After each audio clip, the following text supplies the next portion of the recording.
So in the deck, you have 3 different types of resources, and then you have wolf cards. There are a total of 6 wolf cards in the deck, and you have hay, wood, and brick for resource. On the top left-hand corner of the resource card, you'll see a total number, which represents how many points each one of those cards are worth.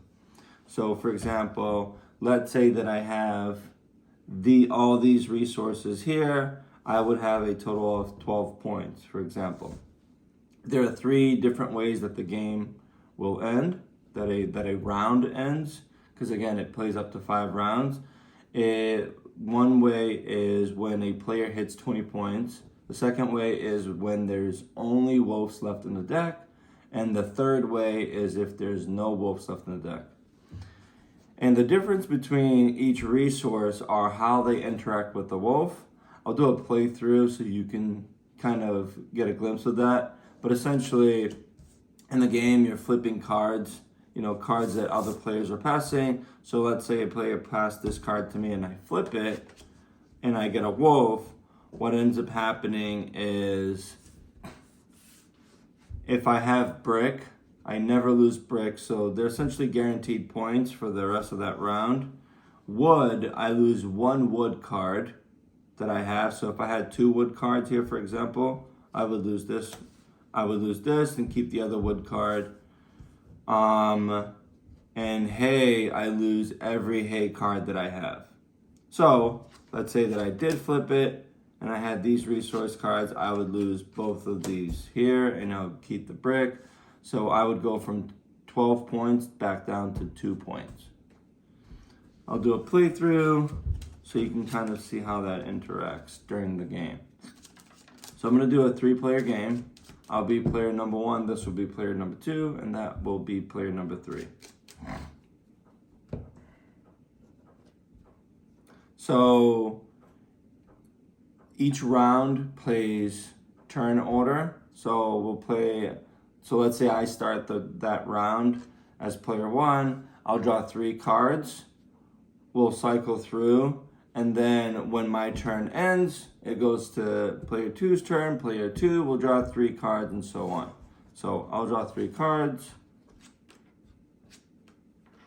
And during my turn, I have to put 1 card face down in front of a player of choice, another player of choice. So I have the option to put this card face down in front of either player number 2 or player number 3. I'll give it to player number 3. Now, I can choose to add to this face down card from up to 2 cards with the cards that are in my hand. And if I do choose to do that, it'll go face up. It's essentially me trying to incentivize the player to either flip or pass. I'm basically trying to add to the bluff, especially if I have a wolf and I'm trying to kind of freak him out, or if I don't have a wolf, I'm trying to make them seem like I do have a wolf. I do have a wolf, so they can pass the card back to me.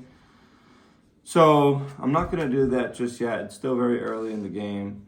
Player 3 is going to flip the card because even if it is a wolf, they don't have anything to lose just yet, so they're going to flip it. So there you go. So if you flip a wolf, again, you lose cards. If you flip a material card, you actually get to keep that material card that you flipped. So this player now has 4 points. Any card that are left on that player's turn's hands will get discarded. And it's now player 2's turn. So player 2 will draw 3 cards. Player 2 will have to do the same thing. So player 2 will put it in front of player 1.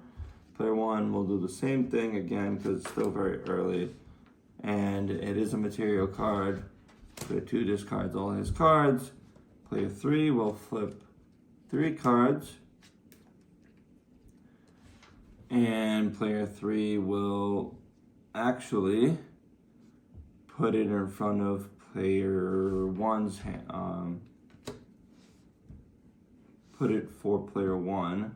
And then he will add a wood to that face down card. So the interaction here changes a little bit now because player one does have something to lose. So again, if I flip this and it's a wolf, I lose one wood card. I only have one, so I would lose my points that I've now collected.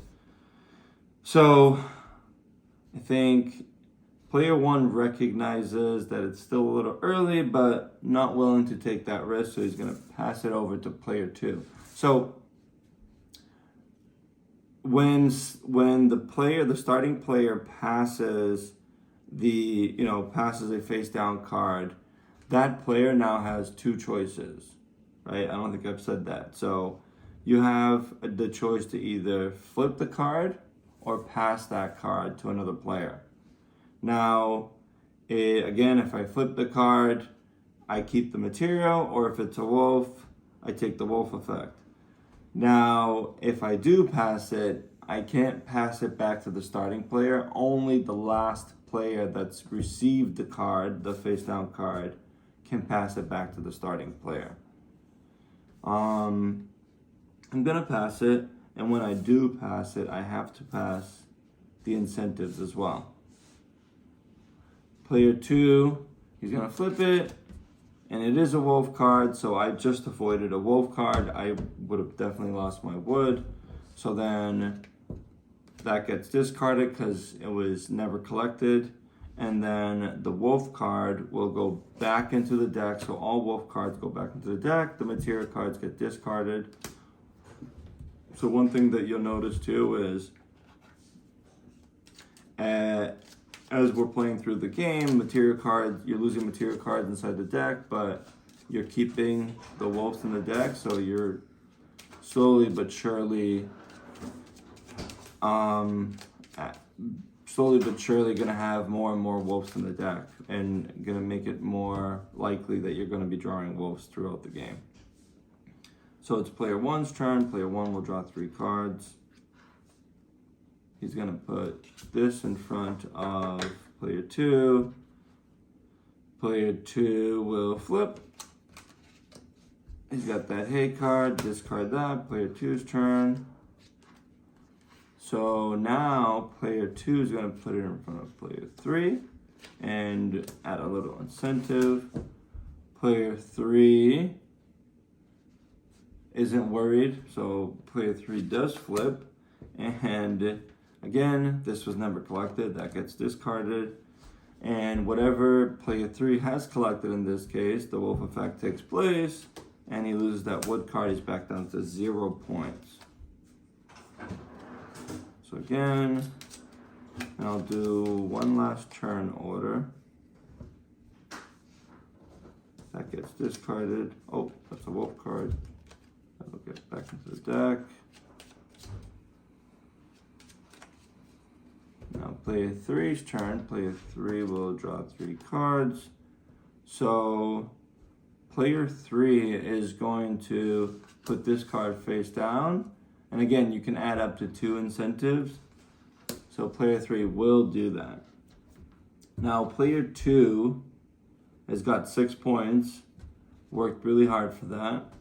So he thinks it's a little odd that player three added 2 points.